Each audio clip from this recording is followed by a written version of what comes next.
check out my book, Autism Feels an Earthling's Guide, available in paperback and Kindle from Amazon worldwide. Welcome, my stars of Orion. Thank you so much for watching. I'm Orion Kelly, that autistic guy. I'm all about providing validation and support for autistic people and their loved ones. My guest on this collab video is an autistic woman by the name of Megan, although I will refer to them as the Squad. Now, check out the Squad's brand new YouTube channel, The Autistic System. What does all this mean? Let's find out and welcome our guest, the Squad. Welcome. Hello. You know, I'm excited, but I'm also nervous about this experience because I really want to understand things I don't understand, and I think people are going to be absolutely fascinated by this conversation. Before we get started, so this is what's awesome, yeah? The community watching this are learning and getting to know you at the same time as me, right? That's what's cool about this. Yeah. I want you to explain to people watching this a bit about you and I guess your neurodivergent story, because it's an absolutely fascinating story. So tell us your story. So I went through a lot of my life with like these chunks of years that I just couldn't seem to remember. And I thought, okay, that's normal. I know that's also an autistic trait. But if you think about DID, or plurality, when you have significant trauma of some sort before the age of 6, when your brain fully develops, when all of that happens, the identity states of you will separate. So let's say something really terrible happens and your actual brain can't handle it. So you create another you. Well, when that happens, it pretty much makes it where that keeps happening because your brain says, hey, I'm going to survive this. I'm going to cope with it. And that's how your brain does it. So you get multiple parts. But the parts are like, if you think about like a house with rooms, we might have a room with one part, and then we've got a room with another part. And the whole point is so that you do not know what's going on. So part 1 and part 2 don't remember the things. But I hit a point where everything started crashing down in my life. And then I hit a very calm point where I actually felt safe. And then the walls in that house became very thin. I'm the oldest of 3 girls. I have a 14-year-old daughter that I had pretty young. I was still a kid, and that was difficult. But then I went on to do all these different career paths, and I never knew like why that would change within 2 years. So I've done everything from corporate marketing to real estate to law enforcement, and different parts have taken over that. But I had no clue until I talked to a therapist on the phone.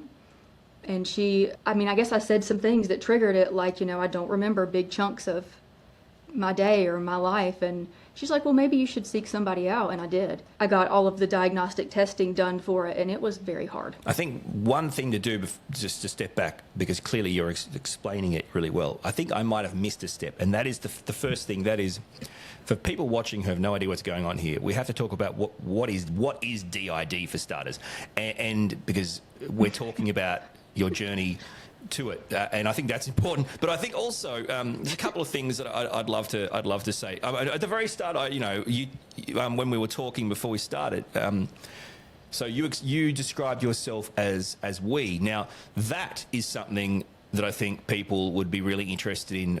Sorry, what? I think I'd love to hear. That, like, as in people explain that to people, like, I don't know what that means. Why do I refer to you as we? But also DID. We want to talk about DID because we've had conversations on email before about, how society views things. And I guess my brain is telling me, are you talking about like multiple personalities? That's what my brain's like, kind of.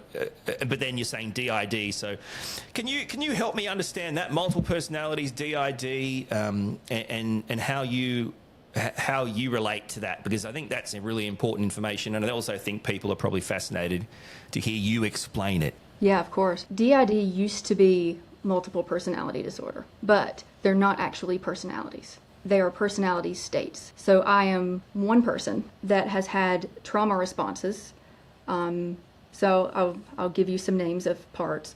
Our 3-year-old part had a certain trauma response. And now when that happens, that can make her come closer to the surface. But we are all one human, but we might identify as multiple because we can kind of like switch in and out. Multiple personality disorder was viewed in a horrific way in the media. You see Split in movies like that, and it's totally not true. In fact, people with DID, which is dissociative identity disorder, which I beg to differ the disorder part of it, because I'm alive. See, I can have, you know how when you're writing and you have like the parentheses when you write, okay, I will write and then I will have parentheses because that's someone else putting their thought in. When I say someone else, I mean different states of me. There's 13 total, and I started to kind of like uncover parts of us. And it's really one of those things that I'm still trying to figure out some things. It's kind of like, with autism, people trying to fix it. When you can't fix it, you just are. So 100%. you can, you can't go in with medication and fix it. So DID, there's other dissociative disorders. So let's put it under the umbrella of that. So when you have somebody who goes to war and they have PTSD, that was one terrible event that happened. And now when they hear the same noises, okay, now they're in that moment again. And then you can kind of go up. You have complex PTSD, but it's repeated. And then you have other dissociative disorders. I mean, pretty much DID is the end of the line. But it's like, I'm thankful for the parts that I have, that we as a whole. Yeah. Okay, so for people watching and for me, what we've learnt is the way the media, the medical world, the world at large view this idea of multiple personalities is obviously the same. A lot of people that have different types of neurodivergences feel the world view them, right? It's you're broken, you're wrong, you're evil, go away. But from my point of view, what I'm trying to get to the bottom of it now, and I think we know this. So I call you the squad. I refer to you as we, right? So basically, I'm interacting with one human being. But you are a human being of different personalities, and you've talked about the way we react to traumas. And also, I'm not sure if I heard it right, if it was an example or it was you specifically. You said the number 13. I'm not sure if that was about you or other people. This is what I find confusing. So and I love this conversation. It's great. It's the best. This is how my mind works. You have this experience in life and repeatedly, and your brain does things to protect you, and in a way it's created a squad, right? You've got a squad of these ways of dealing with all these personalities. Do you in fact number them or count them or name them? Like I'm not joking when I say this. I'm actually interested. Yeah. Talk to me about this, because this is really fascinating to me. Yeah. Well, the first place you went wrong was personalities, which maybe I didn't say it correctly either.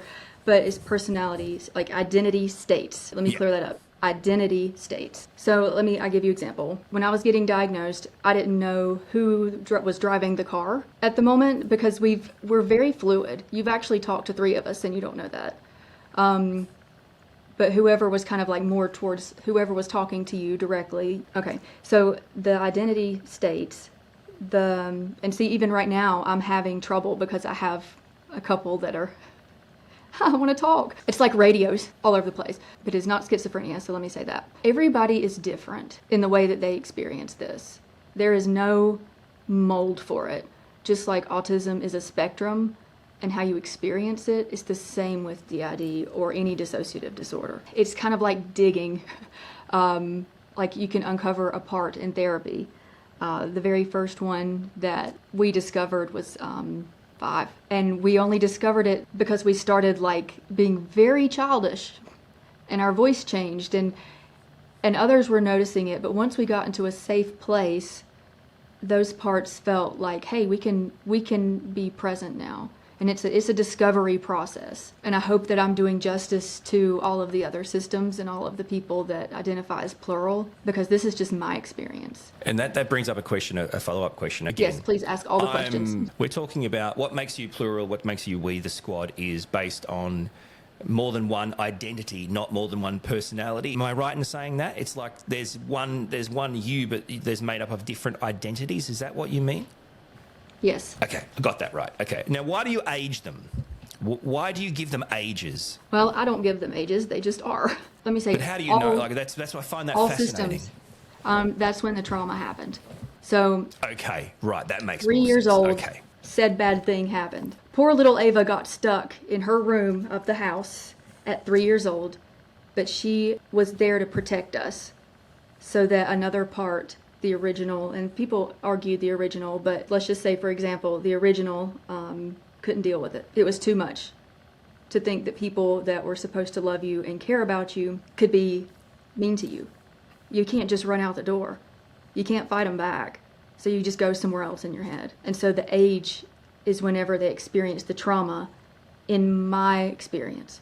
I know that there is so much complex information with other systems, and it's just hard to, I can't speak for any of them, but for me, it's ages. It's a very complex thing. But I mean, the main thing that I struggle with is denial, because... Okay. Denial of what? What are you denying? I don't have, I went to my therapist in the beginning. I said, okay, I just want to let you know something. I don't think this is accurate. We don't have this. And she's like, you just said we. And it's like, there's always been, I don't hear voices. I'm not paranoid, none of that.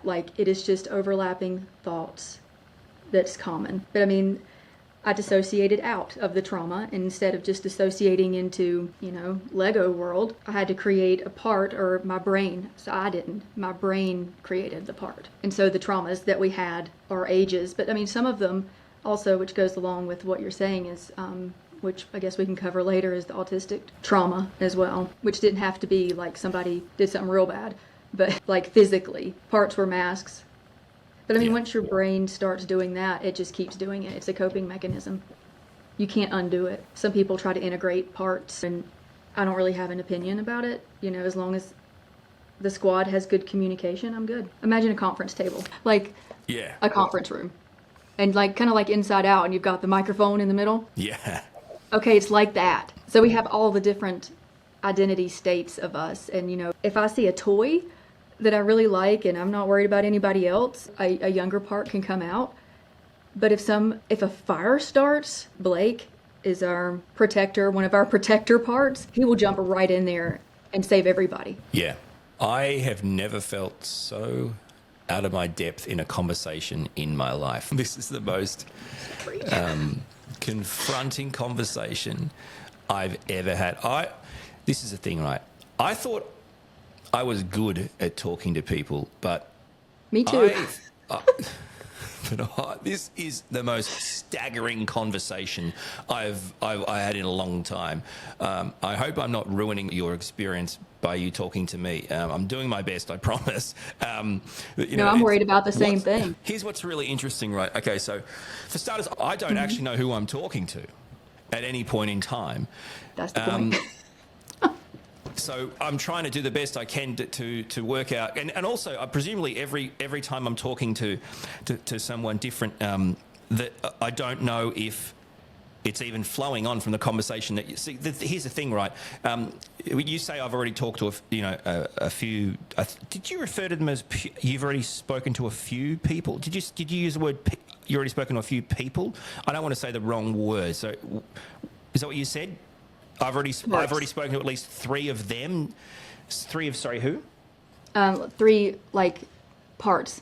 You've three slices of the pizza have collectively 3 slices have kind of interchanged, but we all hear you. This is a problem for me. I don't understand. Does each part know me the same, or understand me the same, or like me the same, or want to talk to me the same? Do you know what I'm saying?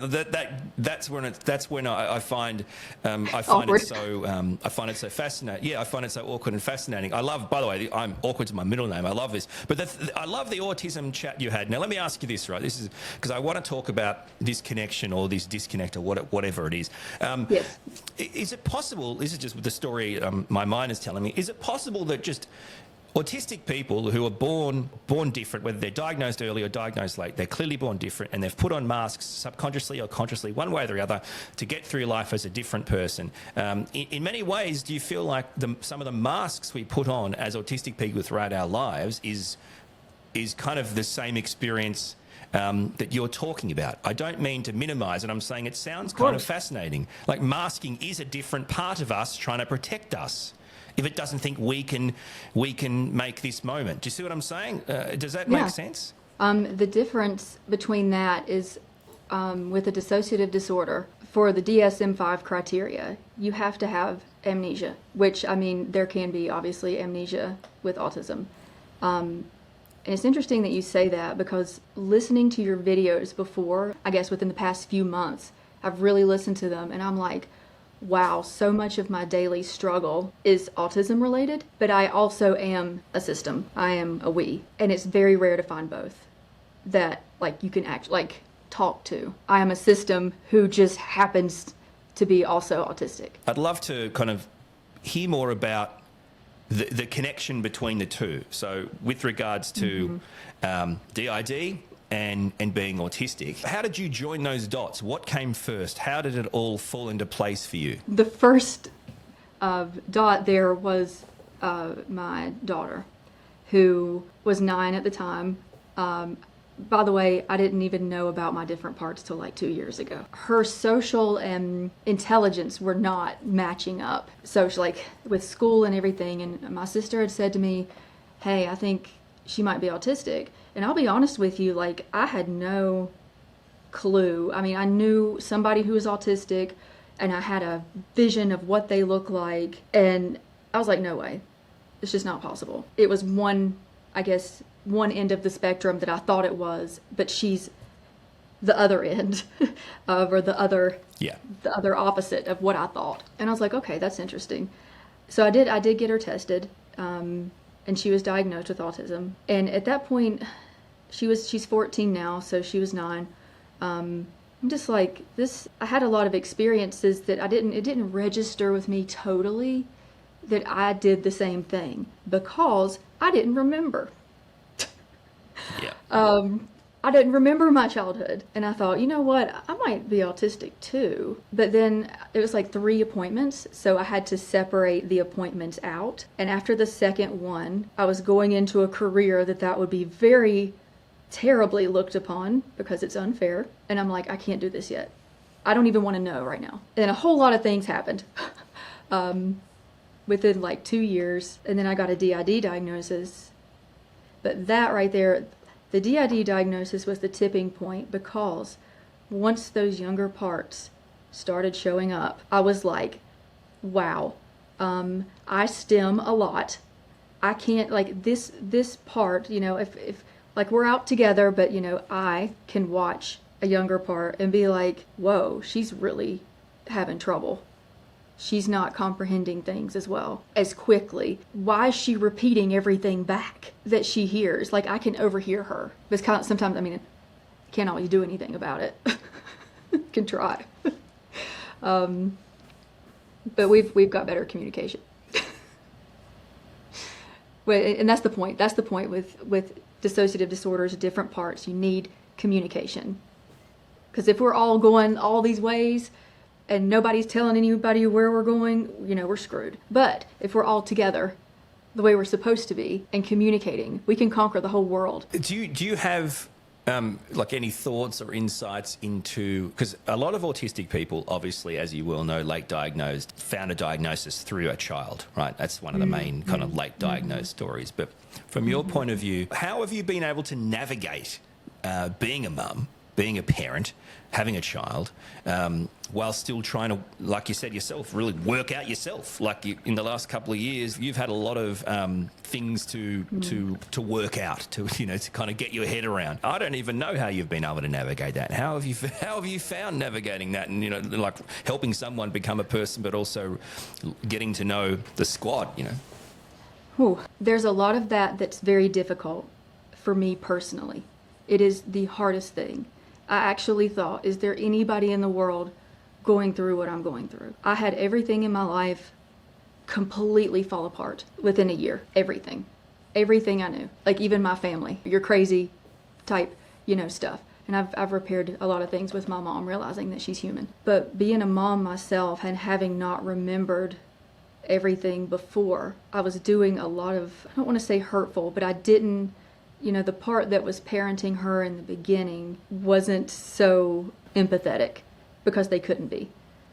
The part parenting her was a mask. And then the one who really understood her, which, in most people would be, oh yeah, I remember that. I had so much compassion and empathy for her. And I'm like, wow, I get it. And I'm still learning that. But being a system is devastating to find out, but it also means that you're alive. Because that's actually, your body would not have survived at that young age knowing. You just wouldn't. But I really understand my child so much better now. It's incredible, this constant epiphanies that I've had. Like, I'll say something that another part, a younger part can hear that and be like, whoa, that was rude. Like, she might not understand your voice inflection.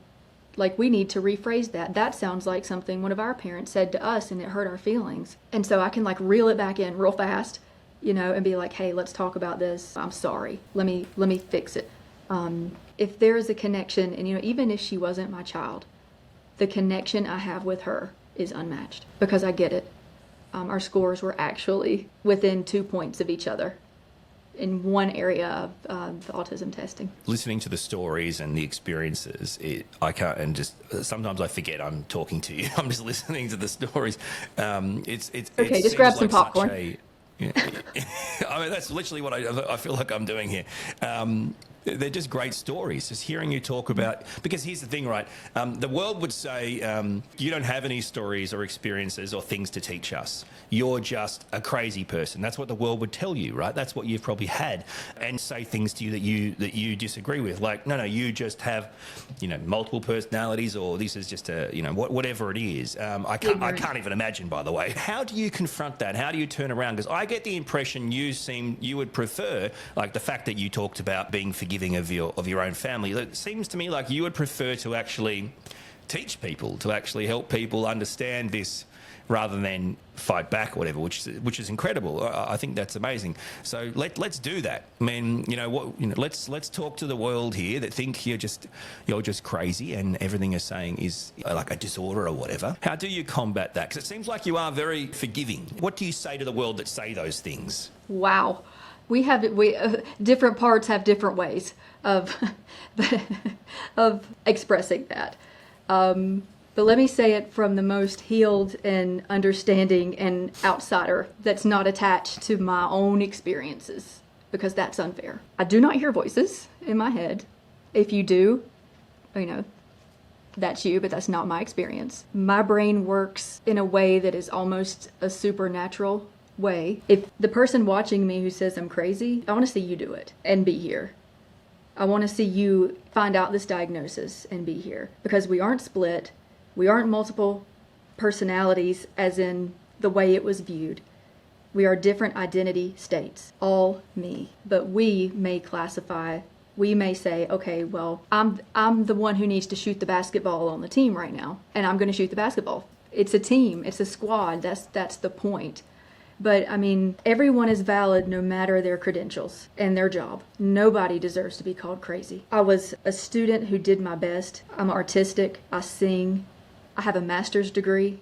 As a single parent who has been through terrible situations as an adult, because not really realizing the autistic parts of me, I was taken advantage of a lot. And I mean, I'm really putting my head out on a chopping block here, because to say that I was in law enforcement is a touchy subject for a lot of people. But I went through training to do that.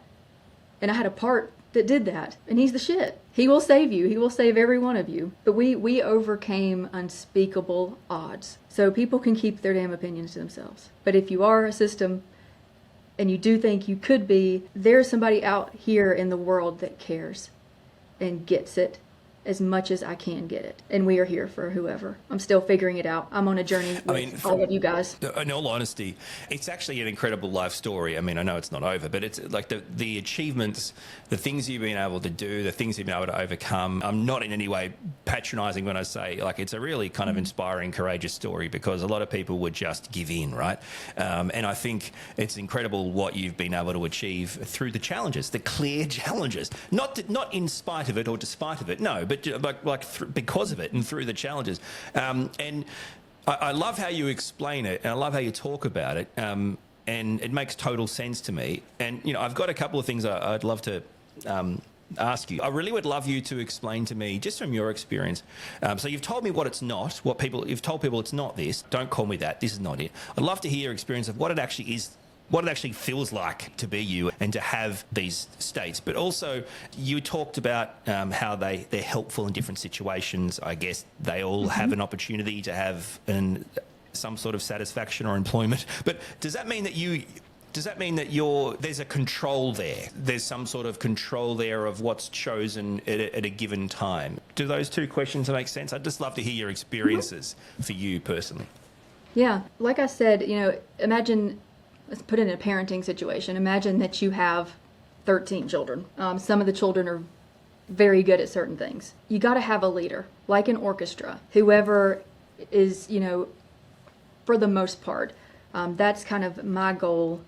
What has been, you know, Charlotte is our leader, and she handles all the things that need to be handled, and she can communicate with other parts. Blake might be extremely critical of us because we screwed something up, or a little part screwed something up. Charlotte is the mom of the group. She was out in front by herself for like 4 years. You know, of course we didn't have a diagnosis then. In hindsight, I've been able to figure out who's who, and I've given them names, or they say, oh yeah, well, you know, I want my name to be Sprinkles, or I don't have a Sprinkles, but I mean, if you think about it, like, the whole point for all of us is to be able to live life in a healthy, productive way, and love others and love ourselves. And that's the point. That's the conductor says, this is what we need to do. But if the tuba is doing one thing and the clarinet's doing something else, we have to figure out, okay, how do I get the clarinet to listen to what I'm saying? So there is internal communication, and then we all need to get on the same page. We are pretty fluid. We can kind of go back and forth through different parts, and people don't notice. If I'm in a safe environment and I feel that I can let a younger part come out, or a teenager part come out, or even another adult part come out and like enjoy something. Like if I'm walking in a toy aisle, it might be one of the parts is like in my head, like, oh my God, I really want this Barbie Jeep, please. And then an adult part has to be like, okay, yo, we can't do that right now. Like, let's think about that. So as long as like, we got to get everybody to trust each other, just like parents.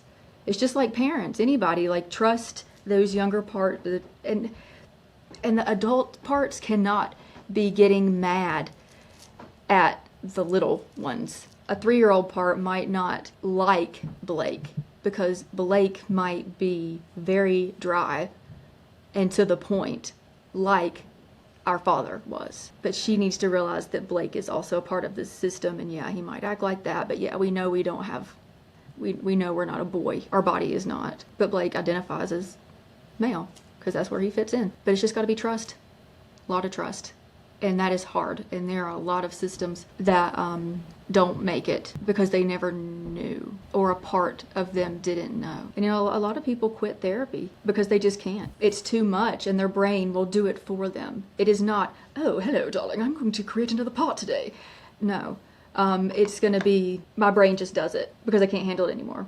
But if we already know we're a system, we can be like, oh, okay, yeah, who is that unnamed person? And no, I was not. That was not a switch. That was just an impression. Yeah. Okay. Well, I mean, obviously this is a conversation that could go on forever, but it physically can't go on forever.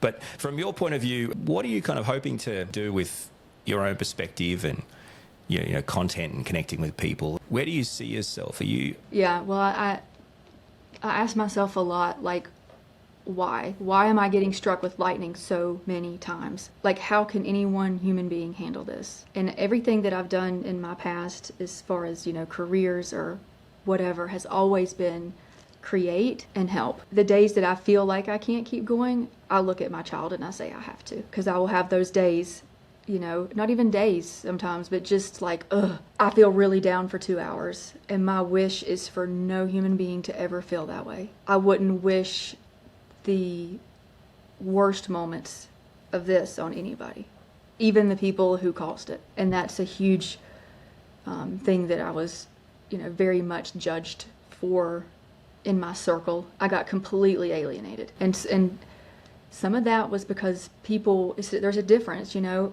I can't believe you. I won't believe you. Like, are you deaf or are you putting your fingers in your ears? Because me speaking out about things that had happened or my experiences, an adult who was responsible for me is feeling so much guilt and shame that this happened that they're not able to even, like, they can't comprehend the things. So back to your thing. Within the next year, I'm going to completely change the world and the way that DID is seen and dissociative disorders. I am determined to do that. And I have just finally gotten past the point, not even past, but like far enough in the journey. I don't know how it was for you with your diagnosis, that I've learned so much about it and I've learned so much about myself that I'm ready to put out what I do know. And it's one of those things that it is so heavily judged, misunderstood, and complex to understand, and people won't even stop to listen, you know, because they're just in their mind like, oh yeah, I saw that movie. In fact, people who are systems, they're the ones who get abused by other people as an adult and taken advantage of and, you know, messed with. They're not the one, you know, there might be a few like Lone Rangers out there, you know, everybody screws up just as a human, but people with DID are not monsters. My story is very intense. It's all coming together, and I'm having less like hatred now. Like I can look at myself and be like, I'm so sorry that I made you think that you couldn't speak about this, but somebody has to. And when somebody actually comes out and says, hey, you know, I don't care what anybody thinks about me. You hadn't been through it. I mean, you'd be folded up like a lawn chair outside. If you had to go, like, you wouldn't have made it. You wouldn't even made it. I've learned enough about myself now, and I've seen enough. I went to a conference in Florida, and before that, I had never met anyone who was a system. In fact, I was doubting my diagnosis. No, there's no way. Not all the time, but like moments. So I was like, I think that therapist like had a little bit too much to drink before she administered that test, you know? And I met other systems like me. They are financial bigwigs in a company. They're attorneys. They're like me. It's not like people just don't talk about it. Like, it's so hard to explain. And let me tell you that, gosh, I hope a million people watch this video, because the crap out there right now is intense. I'm being intense, but there's a lot of crap, and it's a lot of people that are like, hey, I've got 20 switches on camera. No, like, if you're actually like, I'm not saying all of them, but my gosh, like, we don't need all that, because the people like me, like, when I told my mom, she never just like straight up rejected me. She actually just kind of dissociated herself, like couldn't fathom it. And what's the first thing that she does? She goes to YouTube. What does she see? Fake. That's what she sees. And then you do get labeled. But we are not like a bunch of random firecrackers. And that's why I'm so excited that you're like, oh yeah, you're cool. I want to, you know, do a video with you, because you have reach that I don't. I mean, I've been pretty much scared shitless. Parts have to come to even talk about this. But I mean, dang, like at this point, like, I kid you not, other than my friends that I met at the conference, that's all I got. And Braylon, you know, my daughter, like I've got her, and that's all I need. But I'm having to learn to get myself. I just want to really thank you for just being so open and honest and vulnerable and real, and I just appreciate it's been the best and being so patient. It's been an absolute pleasure to chat and hang out and get to know you. And, you know, absolutely you'll change the world. You're a force, you guys. So I think the squad is a force. I can't thank you enough. Thank you so much for opening up and chatting. Yeah. Well, you're welcome for that. But I mean, thank you for asking questions and not being like, oh my God, should I say that or not? Like, I'm very laid back. So Thanks again to the squad from the YouTube channel, The Autistic System. If you're interested in learning more about other co-occurring conditions, go and check out my playlist, Co-occurring Conditions and Autism.